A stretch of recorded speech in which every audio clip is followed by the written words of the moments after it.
Hi friends, ఒక ఊరిలో ఈ 6 కుర్రోళ్ళు చాలా బాగా చదువుతున్నారు. ఇంగ్లీష్ మీడియం ఇంకా మంచి సబ్జెక్టులు, తెలుగు మీడియం అన్నీ బాగా చదివారు. ఒకళ్ళ మించి ఒకళ్ళు బాగా చదివారు. వీళ్ళు ప్రతి ఒక్కరు కూడా ఎగ్జామ్స్ పెడితే 100కి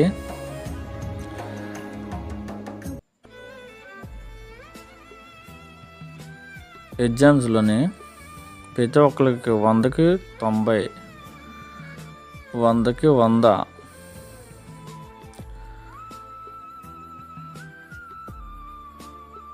100కి 90, 100కి 95, 100కి 80 ఇలా మార్కులు వచ్చాయి. కానీ ఈ జగనన్న ఇచ్చిన ట్యాబ్ ఒకటి తీసుకున్నారా? ఆ ట్యాబ్లోని ఆటలు మొదలెట్టారు, గేమ్లు మొదలెట్టారు, యూట్యూబ్లో వీడియోలు మొదలెట్టారు. ఆ యూట్యూబ్లో వీడియోలు చూసారు ఎలా చూస్తున్నారో అదో పిచ్చిలో ఉండిపోయారు. మరికొందరు గేములు, ఆయన చుట్టూ కమిషన్లు కొంతమంది ఇలాగే చదువుని మర్చిపోయి గేముల్లో పడ్డారు. లాస్ట్కి వచ్చి ఎగ్జామ్స్ పెట్టారు. ఎగ్జామ్స్ మొదలయ్యేసరికి సెల్ మీద దృష్టి తప్ప, ట్యాబ్ మీద దృష్టి తప్ప పేపర్ మీద పెన్ పెట్టలేకపోతున్నారు. ఏమైందని ఆలోచిస్తే ఆ ఎగ్జామ్స్లో వాళ్ళకి మార్కులు ఎంత వచ్చాయో చూసారా?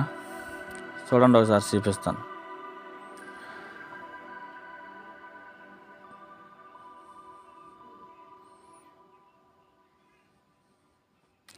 వాళ్ళ మార్కులు 100కి 15,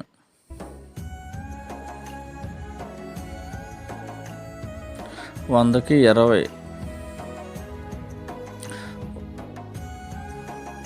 ఓకే, ఎవరు కూడా ఈ ట్యాబ్లో ఆడుకొని ఆడొద్దు, శుభ్రంగా చదవండి.